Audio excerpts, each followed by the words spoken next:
Masret Eruvin, Dafain Vav, et nous commençons le 7e Perek, Perek Chalon.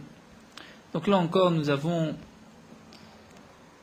des halachot, des inénim que nous avons déjà vus tout au long de notre étude des premiers dapim, le Maseret, puisque le din de Chalon chez Ben Shte Chatzerot, c'est-à-dire lorsqu'il y a deux cours, l'une à côté de l'autre,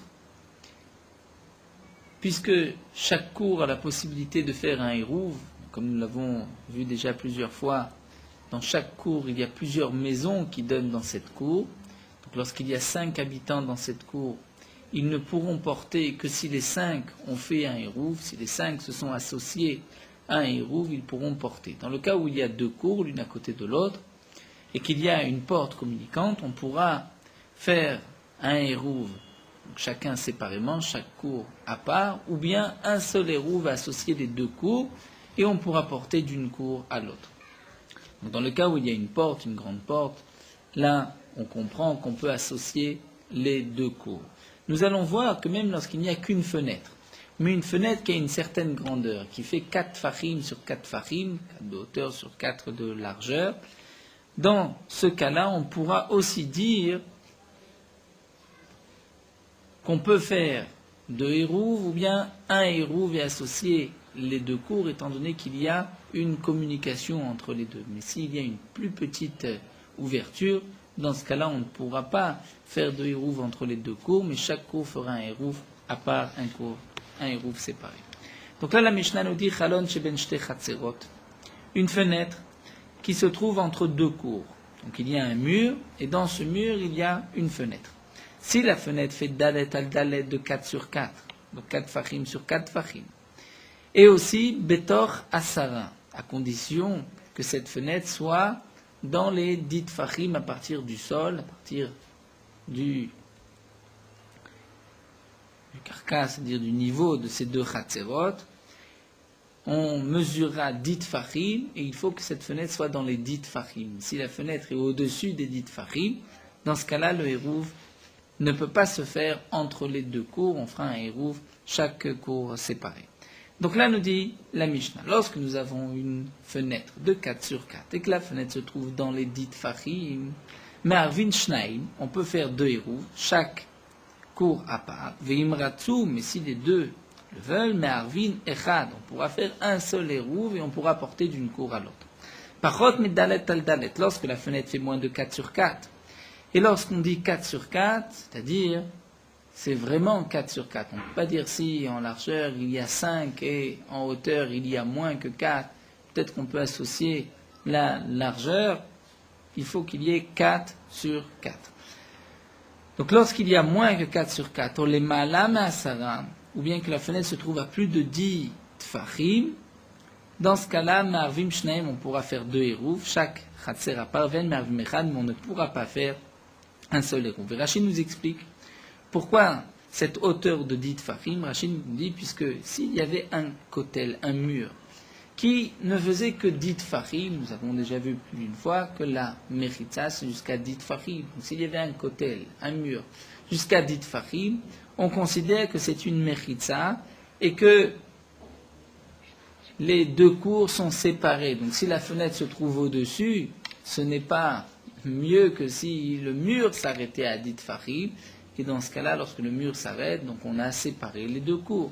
Donc de même, si la fenêtre se trouve au-dessus des 10 tfachim, ce n'est pas bon. Lorsque la fenêtre se trouve en dessous, et nous allons voir que même si c'est quelques millimètres, un machéou en dessous de 10 tfachim, c'est-à-dire que la fenêtre commence à moins de 10 tfachim et continue plus haut, dans ce cas-là, on pourra associer les 2 cours.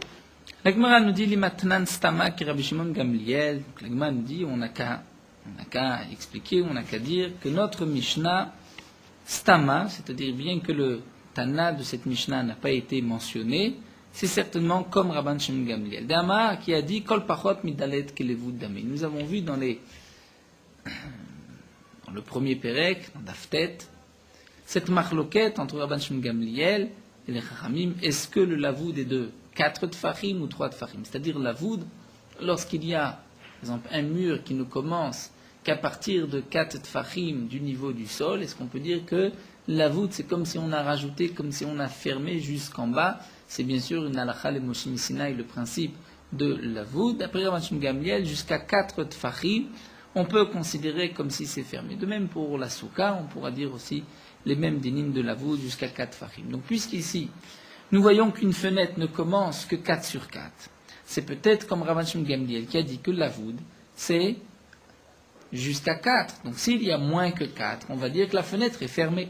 Afilotema Kirabanan, l'Agma dit en vérité, on peut expliquer même d'après les Chachamim qui pensent que la voûte c'est jusqu'à 3 tfachim. At Kanopli Kirabanan, le Rabban Shimon Gamliel, dire toute la marloquette entre les Chachamim et Rabban Shimon Gamliel sur la taille du lavoud et la lignan levoudim, c'est seulement par rapport au din de lavoud. Est-ce que c'est 3 ou 4? Aval lignan pitra, mais concernant une ouverture, comme ici une fenêtre, Afilo Rabanan Modoud, Ikadal Tadet Hashiv, Ilolo Hashiv. Même les Chachamim sont d'accord que lorsqu'il y a 4 sur 4, ceci est appelé une fenêtre. Moins que 4 sur 4, ce n'est pas une fenêtre. Même s'il n'y a pas le principe de la voûte, on ne va pas dire que c'est fermé, mais ça ne s'appelle pas non plus une ouverture. Et pour pouvoir associer 2 chatzerot, il faut qu'il y ait une ouverture en commun. La Gemara continue. Nous avons vu dans la Mishnah moins que 4 ou à moins de 10. Pshita, la Gemara nous dit c'est évident. Kevan de Amar Dalet al Dalet Betor Hasara. Puisque c'est marqué dans la Recha qu'il faut une fenêtre de 4 sur 4 dans les dites farim. Alors, Mimele Anayadana les Pachot Det Malamiyud lo. Je comprends tout seul que s'il y a moins que 4, ou que la fenêtre se trouve à plus de dites farim, que ça ne marche pas, pourquoi l'Agma a-t-elle besoin de préciser? L'Agma répond à Kamash Malan. On peut répondre que voici ce que la Mishnah vient nous enseigner. Ta'ama découlé les Malamiyud. La raison pour laquelle, lorsque la fenêtre, comme c'est marqué dans la Sefa, et se trouve les Malamiyud au-dessus de 10, ce n'est pas bon, c'est parce qu'elle se trouve entièrement au-dessus de 10. Aval Miktsato Betor Yud. Mais s'il y a une partie dans les dites Fahim, Marvim Shnaim et Matsu Marvim Echad, on peut faire 2 ou un seul hérouf. C'est-à-dire, si nous n'avions eu que la Recha, j'aurais pu croire que toute la fenêtre doit se trouver dans les dites Fahim. Vient la Sefa nous dire quand est-ce que c'est pas soul, c'est lorsque la fenêtre entière se trouve au-dessus de 10. Mais s'il y a une partie en dessous de 10, une partie au-dessus, c'est valable. Tanina la de Tanura Banan, donc nous avons une preuve de notre Mishnah à cette braïta, c'est-à-dire cette braïta est aussi enseignée dans la Mishnah, puisque c'est marqué Kulo le Malamiyud, lorsque toute la fenêtre se trouve au-dessus de 10, ou Miktato Betor Hasara, et une partie, une toute petite partie, dans les 10, ou bien Kulo Betor Hasara Miktato le Malamiyud, ou bien toute la fenêtre se trouve en dessous, dans les dites Fahim, et une partie se trouve au-dessus, Marvim Shnaim Ratsu Marvim Echad, on peut faire 2 ou un hérouf, c'est-à-dire que la fenêtre ici est considérée comme étant dans les bonnes limites. Donc la Gemara demande, mais quelle est l'explication de cette braïta? Si dans la braïta c'est marqué c'est déjà lorsque toute la fenêtre se trouve en haut, et qu'il y a une petite partie de la fenêtre en bas des dites Fahim, tu dis qu'on peut associer les deux cours. Donc à plus forte raison que lorsque Kulo Betor Yud Miksato le Malamiyud, toute la fenêtre se trouve en dessous de 10 et qu'une partie seulement se trouve au-dessus de 10, n'est-ce pas? À plus forte raison qu'on pourra faire un seul hérouf. Donc, mais voyez, est-ce qu'on a besoin de le dire? L'Agma répond, Zo ben Saïr lo Marzo Katane. En vérité, c'est vrai qu'il n'y a pas de chidouche. Le Tana aurait pu s'abstenir et ne pas rapporter le deuxième din, mais il dit, c'est une manière, formule avec laquelle le Tana a l'habitude de s'exprimer, Zo ben Saïr lo Marzo. C'est-à-dire, c'est ce cas-là, et on n'a même pas besoin de préciser que dans un autre cas aussi, où c'est valable. Donc jusqu'à présent, nous avons vu le din d'une fenêtre qui est carrée. Quel va être le din d'une fenêtre ronde? Amar Rabbi Yochanan, Chalon Agoul, lorsque nous avons une fenêtre ronde, il faut qu'il y ait le contour de la fenêtre, 24 fachim. Et une deuxième condition, Shnaim ou Mashu Mehem Betoch Hasara, que 2 et un petit peu, encore un Mashu de ces fachim, soit à l'intérieur des dites fachim, c'est-à-dire soit vers le bas. Nous allons garder sur ce point-là l'explication de Tosfot, c'est-à-dire la fenêtre, nous dit Rabbi Yochanan, pour qu'elle soit considérée comme étant une communication entre les deux courbes, il faut qu'il y ait le contour de la fenêtre qui est ronde 24 fachim. Nous verrons pourquoi ce chiffre de 24. De plus, nous dit Rabbi Yochanan, il faut que ces 24 tfachim, il y ait au moins 2 tfachim, c'est-à-dire que la fenêtre soit 2 tfachim dans les 10 tfachim du bas. C'est-à-dire qu'elle commence à un peu moins de 8 tfachim. Pourquoi? On comprend donc simplement, puisque nous avons besoin d'une fenêtre de 4 sur 4. Donc lorsque la fenêtre est ronde, on va mettre un carré à l'intérieur de 4 sur 4. Donc, puisqu'il y a un carré de 4 sur 4, et nous verrons aussi par la suite que lorsque nous avons un contour de 24, on peut deviner le diamètre qui est de 8, puisque c'est le principe de 3, comme on a le principe de pi, qu'on multiplie par 3.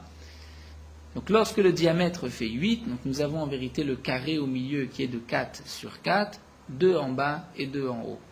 Donc lorsque la fenêtre se trouve au moins 2 tfachim du bas dans les 10 tfachim du niveau du sol, donc nous sommes sûrs d'avoir le carré de 4 sur 4 qui commence dans les 10 tfachim, c'est la deuxième condition de Rabbi Yochanan.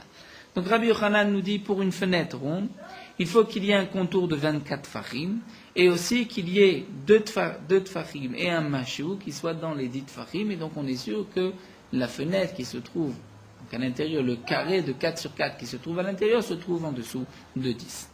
Chez Im, nous explique la Gemara, Iravenu, parce que si on va faire un carré à l'intérieur de ce rond, de ce cercle, Nimsa Mashu Mitoch Yud, donc on voit qu'il y a au moins un petit quelque chose de ce carré qui se trouve dans les 10 tfachim.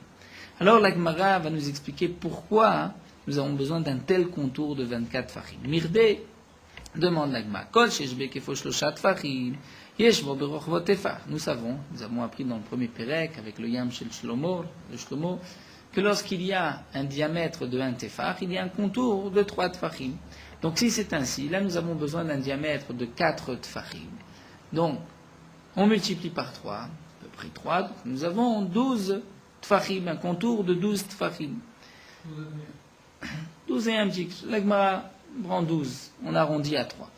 Donc demande l'agma, Bitressa Sagé, donc c'est suffisant, de 12 tfachim. Pourquoi Rabbi Yochanan nous a dit 24 tfachim? Nous tournons la page, l'agma répond à Nemile Bigoula. Lorsqu'on dit que pour un tefar il y a un contour de 3, c'est seulement lorsqu'on parle du diamètre du igoul. C'est-à-dire, nous explique Rashi, le diamètre se trouve, on peut dire, au milieu du cercle. N'importe quel. Lorsqu'on prend un diamètre qui part du point du milieu. Mais, aval beriboua, lorsque nous avons besoin d'un carré, parlons d'un carré. Donc si on veut mettre un carré dans le cercle, là on ne pourra pas se suffire d'un diamètre de 4, puisque 4 c'est seulement au milieu en passant par le point du milieu, alors que le carré c'est plutôt vers le bas.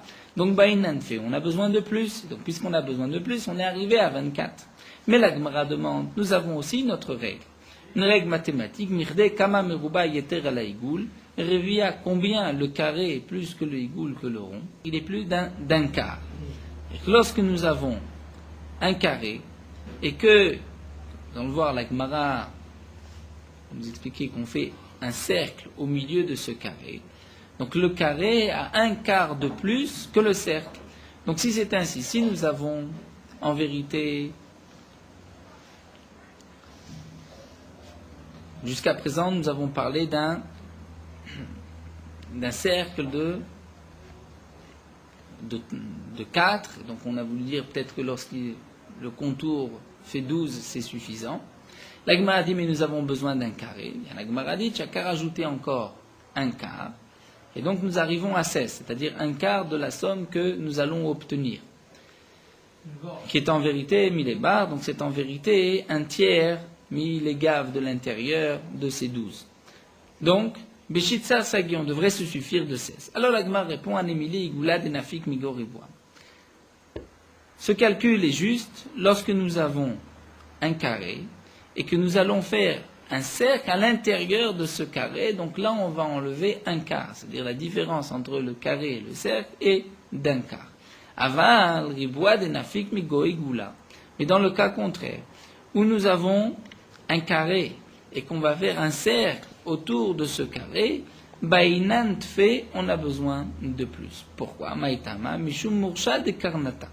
Parce que nous avons les coins. C'est-à-dire, comme Rashi va nous l'expliquer, C'est vrai que là, nous allons voir un petit problème dans ces calculs, comme le soulève Tosfot et Rishonim, c'est que la conclusion de la Gemara ne marche pas avec la Metsiout. Ou même les Ramim, comme c'est marqué dans la Gemara, les mesures de Rabbanan de Kessaré, Dayanim de Kessaré ont été vérifiées et ne sont pas justes. Donc là, nous allons faire un calcul, mais qui n'est pas retenu par la halakha, puisque ce calcul part d'une petite erreur. C'est ce que les Rishonim posent comme disant quelle était l'erreur ici de Rabbi Yochanan. Donc la Gemara nous dit, lorsque nous allons, aval riboua de nafik migo igula, lorsque nous avons besoin d'un cercle autour d'un carré, c'est-à-dire que le carré se trouve à l'intérieur, là on a besoin de plus. Pourquoi? Puisqu'il y a un murshad des karnata, c'est-à-dire il y a les coins. On va faire ce calcul suivant. Puisque nous avons un carré de 4 sur 4, et que nous allons tout autour de ce carré faire un cercle, donc en vérité le diamètre de ce cercle est comme la diagonale du carré. Combien fait la diagonale du carré? Lorsque j'ai la diagonale du carré, il me suffira de multiplier par 3 et ainsi j'aurai le contour du cercle. Eh bien la Gemara pense ici que la diagonale de ce carré de 4 sur 4 est 8. Et donc, on multiplie par 3, nous avons 24 qui est le chiffre de Rabbi Yochanan. Alors la Gemara demande, mais pourtant la diagonale n'est pas de 8. La diagonale est de moins que 8. Mirde, kol amta beriboua amta vetre chumshe balarsona. Nous avons une règle lorsque nous avons un carré de 1 sur 1. La diagonale est de 1 et de 2 cinquièmes. Donc lorsque nous avons ici un carré de 4 sur 4, la diagonale est de 4 plus 8 cinquièmes.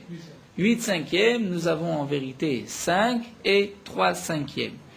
Et lorsqu'on va multiplier 5 et 3 cinquièmes par 3 pour avoir le contour, donc nous avons d'abord 15 pour 5, et ensuite pour les 3 cinquièmes, nous avons multiplié par 3, nous avons 9 cinquièmes. 9 cinquièmes, nous avons encore, donc en tout 16, et 4 cinquièmes, c'est en vérité 17 moins 1 cinquième.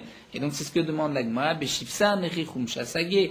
On devrait se suffire de 17 moins 1 cinquième. Donc pourquoi 24? Et la Gemara répond, Rabbi Yochanan Amar, Rabbi Yochanan lui pense comme les Dayanais des Kesaré de Césarée, Vamre Kirabanan et Kesaré de Amri qui ont dit, Igula Migo Riboua Riva, et Rivoua Migo Igula Palga. C'est-à-dire les Chachamim de Kesaré pensent que lorsque nous avons Igula, Migo, Riboua, c'est-à-dire nous avons un cercle dans un carré, donc là le carré a un quart de plus que le cercle. Mais lorsque nous avons Rivoua, Migo, Igula, là c'est pas le cas. Le carré qui est à l'intérieur du cercle, on a fait un cercle autour d'un carré, là on doit rajouter la moitié. C'est-à-dire, puisque nous avons dit que le carré donc de 4 sur 4 fait en vérité 16, puisque 4 sur 4, on multiplie 4 par 4, ça fait autour de 16. Lorsque on va faire un cercle tout autour, donc nous arrivons, on va rajouter la moitié. Donc la moitié de 16, c'est 8, et nous arrivons au chiffre de 24. Effectivement, on ne comprend pas exactement pourquoi on a besoin de cette demi, pourquoi encore 8. Donc là, chez Tosfot, nous explique, l'erreur des Dayanim de Kessaré pensaient que le Alarson était le double de la longueur et de la largeur du carré. C'est-à-dire, si nous avons 1 sur 1, le Alarson, la diagonale est de 2. Donc c'est pour cela que nous sommes arrivés à 24. Donc Tosfot rapporte la Gemara qui nous dit que, dans Masret Souka, qui nous rapporte l'une de Kessaré, bien que donc, la médecine a été vérifiée, on voit qu'il n'y a pas autant, c'est plutôt comme les Chachamim nous ont dit, donc 1 et 2 cinquièmes. Donc Tosfot essaye d'expliquer quelle était exactement l'erreur qui a été faite. Est-ce que c'est l'erreur de Rabbi Yochanan, puisque Tosfot veut dire que peut-être les Naïnim n'ont pas parlé du contour, mais de la surface. Nous avons aussi un Gon qui a dit que Chas Veshalom, on ne peut pas dire que Rabbi Yochanan s'est trompé. Donc nous n'allons pas rentrer les détails, comment expliquer exactement le calcul de Rabbi Yochanan d'après les Chachamim de Kessaré. Donc juste, on doit savoir que ce calcul de 24, comme dit Tosfot, n'est pas retenu la halakha, puisqu'en vérité, il suffirait de moins de 24 pour un contour d'une fenêtre c'est-à-dire de 4 sur 4. Malgré tout, on doit tenir compte de la deuxième halakha de Rabbi Yochanan, c'est-à-dire que dans les dites fahim, du niveau du sol, il faut que ce carré commence ce carré de 4 sur 4. La Gemara continue, nous avons vu dans la Mishnah, Pachot Midalet al Dalet, lorsqu'il y a moins de 4 sur 4, on pourra donc ne faire que 2 Hérouvim, mais on ne pourra pas associer, étant donné qu'il n'y a pas de porte de communication. Amar Rav Nachman, lo shanu ila chalon sheben shnei chatzerot. Nous dit Rav Nachman, tout ceci n'a été dit qu'il faut, comme nous dit Rashi, que la fenêtre soit dans les dites fahim, c'est seulement pour une fenêtre qui se trouve entre 2 cours. Aval chalon sheben shnei batim, mais s'il y a une fenêtre entre 2 maisons, la filo le malam asarana, mais même si la fenêtre se trouve à plus de dites fahim, c'est valable aussi. Il y a une communication. On peut faire un severov. Pour quelle raison? Il y a cette notion que nous avons vue dans Masechet Shabbat, que la maison est considérée comme étant pleine, c'est-à-dire comme si le sol atteint même ses plus de 10 tfachim, et donc la fenêtre peut servir de communication. Et Tiver Raval Rav Nachman, mais Rava va objecter à Rav Nachman, c'est marqué Echad li chalon sheben shnei chatzerot, vechad li chalon sheben shnei batim. Pour moi, le din est le même d'une fenêtre, nous dit la Braïta, qui est entre 2 cours, ou bien d'une fenêtre qui est entre 2 maisons, ou bien d'une fenêtre, entre 2 étages, ou une fenêtre qui se trouve entre 2 toits, ou même une fenêtre qui se trouve entre 2 chambres. Kulan dalet al dalet betor asara. Nous avons besoin de dalet al dalet betor hasara, d'une fenêtre de 4 sur 4 dans les dites fahim.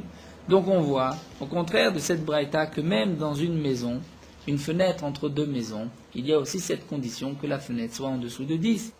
Targuma achatserot. Donc l'agma répond, il n'y a pas de question. Ce qui est marqué, chadli vechadli, il faut que ce soit betor hasara, c'est seulement sur les chatserot, sur les cours. Mais sur les bâtiments, sur les maisons, il n'y a pas cette condition de dans les dites fahim. Va'echadli katane. Demande la pourtant c'est marqué aussi bien ça que ça.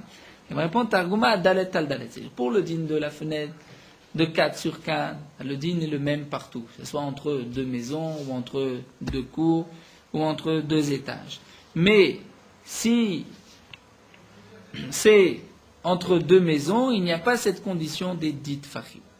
L'agma continue, Rabbi Abba, Rav Nachman. Rabbi Abba pose la question à Rav Nachman. Lula patoir min bait le aliyah. Lorsqu'il y a une fenêtre, une trappe entre une maison et un étage, est-ce que tsarich sulam kavua latiro ou en tsarich sulam kavua latiro? Est-ce qu'il faut qu'il y ait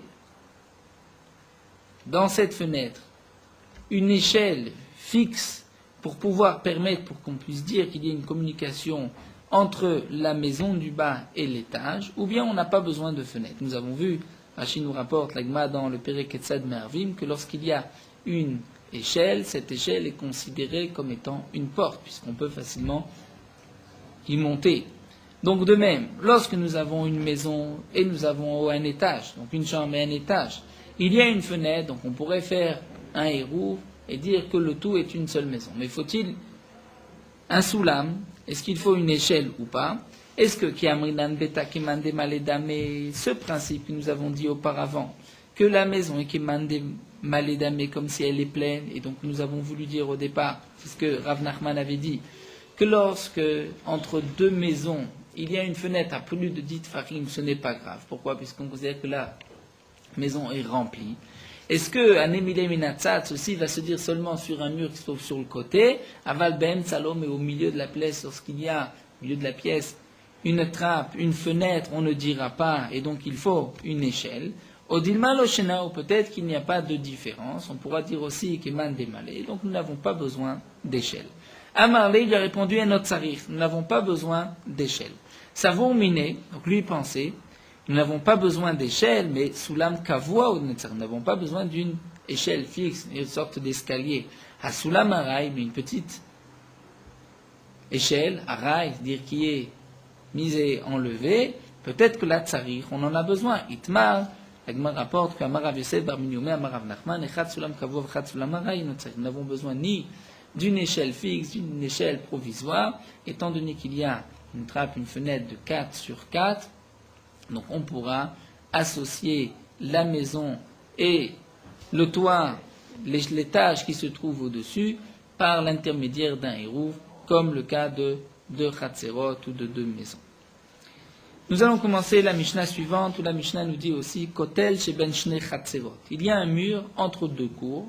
Gavoa Sarah, ce mur est d'une hauteur de 10 tfachim. Verochav arba, et il est large de 4, moins de 4 sur 4, 4 tfachim sur 4 tfachim.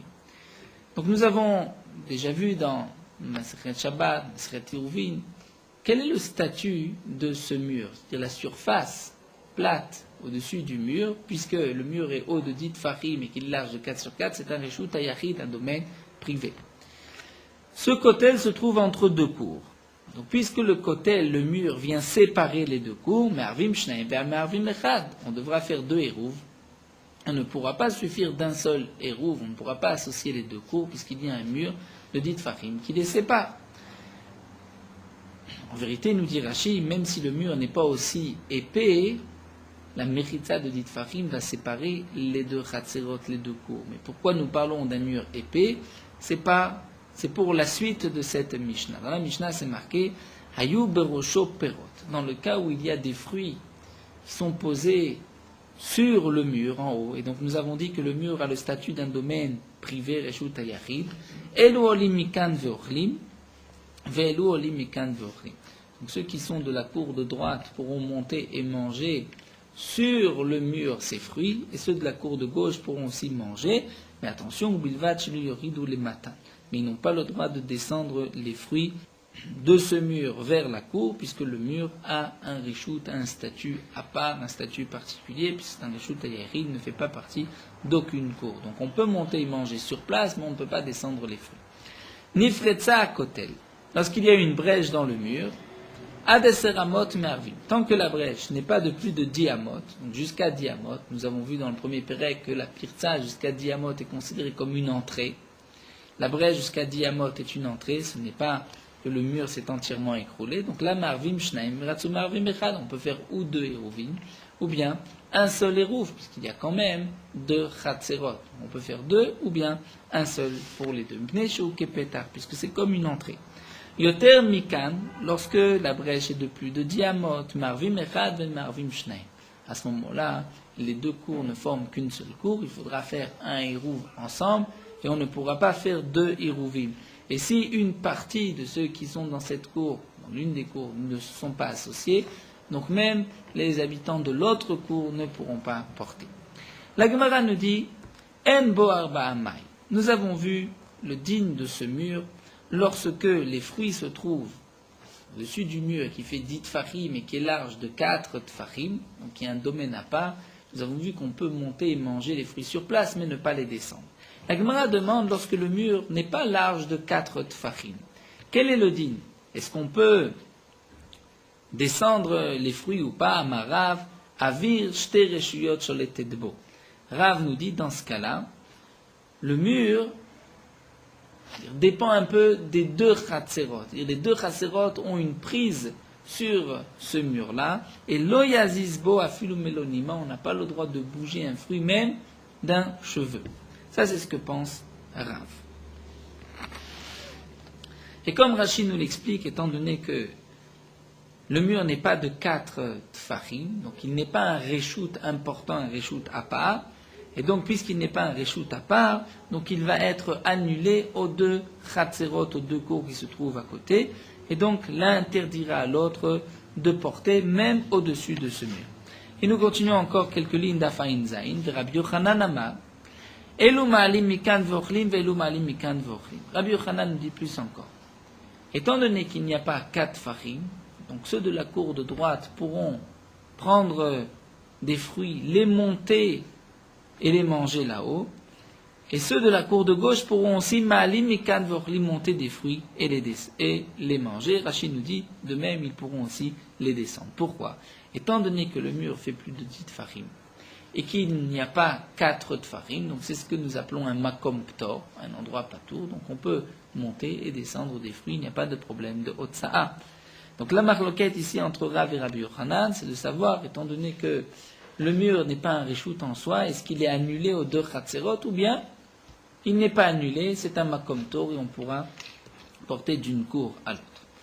La Gemara continue et nous dit, c'est marqué dans la Mishnah Tanan. Elo olim mikan veochlim, velo olim mikan veochlim. Lorsque le mur fait 4, nous avons vu qu'on peut monter et manger.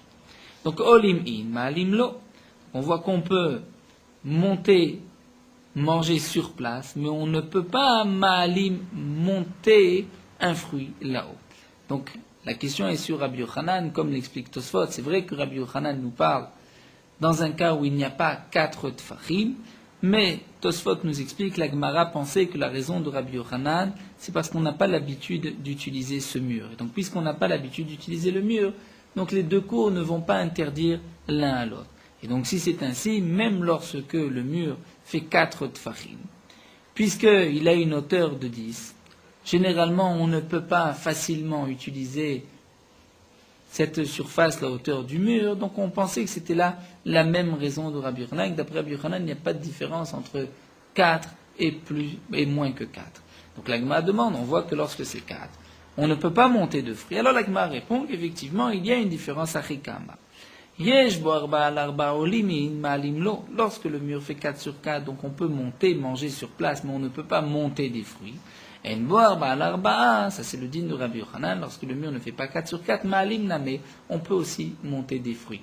Donc la raison de Rabbi Yochanan, c'est pas parce qu'on ne peut pas, lorsque c'est en hauteur, bien utilisé, donc il n'appartient ni à l'un ni à l'autre, c'est simplement, tout dépend, est-ce que c'est un makom ptor ou un reshut hayachid. Vas-le Rabbi Yochanan et Tamé, Rabbi Yochanan va selon son propre enseignement, ce que Rabbi Yochanan a enseigné par ailleurs. Derrière Rav Dimi Amar Rabbi Yochanan, lorsque Rav Dimi est venu, il a dit au nom de Rabbi Yochanan, Makom Shen Bo Arba al Arba. Donc ça, la Gemara l'avait rapporté aussi, Masechet Shabbat et Daftet, dans Masechet Eruvin, que Rabbi Yochanan nous a dit, lorsqu'il y a un endroit qui ne fait pas, Shen Bo Arba al Arba, qui ne fait pas 4 sur 4, Mutar Ibn Reshut Rabim, Ibn Reshut Yachid de Katef Alav. Donc une petite pierre, on peut dire, un petit mur, qui ne fait pas 4 sur 4, donc c'est un makom tor. Ceux du reshut arabim, du domaine public, ont la possibilité de poser un objet dessus, et ceux du reshut ayachid aussi, lorsqu'il est au milieu, peuvent poser un objet dessus. Les katef alav, ils pourront poser pour rajuster un poids, ou bilvad shelo yachalifu, mais à condition qu'ils n'échangent pas. C'est-à-dire qu'on ne prenne pas un objet du domaine privé, qu'on le pose dessus et qu'ensuite on reprenne cet objet et on le pose dans le domaine public, puisque sinon, en fin de compte, on a sorti d'un domaine privé à un domaine public, ça c'est une interdiction midi rabanan. Et donc on voit que d'après Rabbi Yochanan, cet endroit qui n'est pas 4 sur 4, donc qui est considéré comme un makom tor, et il peut être utilisé par les passants du reshut arabim ou par celui qui habite dans le reshut ayachid. Donc de même, lorsque ce mur ne fait pas 4 sur 4, Rabbi Yochanan nous a dit on peut utiliser de cette cour ou de l'autre cour, monter des fruits et ou bien les descendre. Alors demande Agma Verav, l'étlé de Rav Dimi, mais est-ce que Rav n'est pas d'accord avec l'enseignement de Rav Dimi? Comment se fait-il que Rav nous a dit que lorsque le mur ne fait pas 4 sur 4, on ne peut pas monter et poser des objets dessus, on ne peut pas même déplacer sur place en haut un objet? A priori, Rav ne devrait pas être en marloquette avec son enseignement de Rav Dimi au nom de Rabbi Yochanan, puisque Rashi nous rapporte que nous avons même une Mishnah, une Braïta dans Masechet Shabbat, qui reprend cet enseignement de Rabbi Yochanan, donc certainement que Rav n'est pas en marloquette. Et l'Agma répond, Ibirshuyot de Oraïta Achiname. Effectivement, Rav est d'accord avec cet enseignement de Rabbi Yochanan lorsque le domaine est un reshut de Oraïta, puisque ce muret ne fait pas 4 sur 4, c'est un makom tor, on peut prendre, monter, descendre un objet. Mais, à Rabema Eskinan, ici, nous expliquera, on parle dans le cas où c'est un khatser, et donc c'est reshuyot de Rabanan. Dans le khatser, dans la cour, on a une interdiction midi Rabanan de porter. Puisque, en vérité, les khatserot appartiennent chacun des particuliers, de sortir d'un reshut, un khatser à l'autre, d'un shtéchi d'un autre, c'est une halakha seulement midi Rabanan, eh bien les chachamim ont été encore plus mahmir. Les Chachamim, comme dit l'Agma, Chachamim Asou Chizouk et d'Ivraim, ont renforcé leurs paroles, Yoter Michel Torah, plus encore que les paroles de la Torah. C'est lorsqu'il y a une halakha mina Torah, Les gens ont l'habitude de faire attention. Donc les Chachamim n'ont pas été plus stricts. Mais pour une halakha de Rabbanan, on risque de négliger. Donc les Chachamim ont même été plus stricts et ont interdit ce qui aurait été permis dans un Reshut Deoraita. Donc puisqu'ici ce mur, c'est vrai qu'il fait moins que 4 sur 4. Et donc on pourrait, la Torah, porter, puisque c'est un Makom Ptor, mais puisqu'ici il s'agit de Chatzerot, où il y a une interdiction Midrabanan, les Chachamim ont renforcé leur interdiction et ont interdit de prendre un objet, de le poser sur ce Makom Ptor, ou même de bouger un objet sur le Makom Ptor lui-même, comme Rav nous l'a dit, et c'est là la marloquette entre Rav et Rabbi Yochanan. Nous allons nous arrêter ici, on reprendra les dynimes du mur entre les deux cours.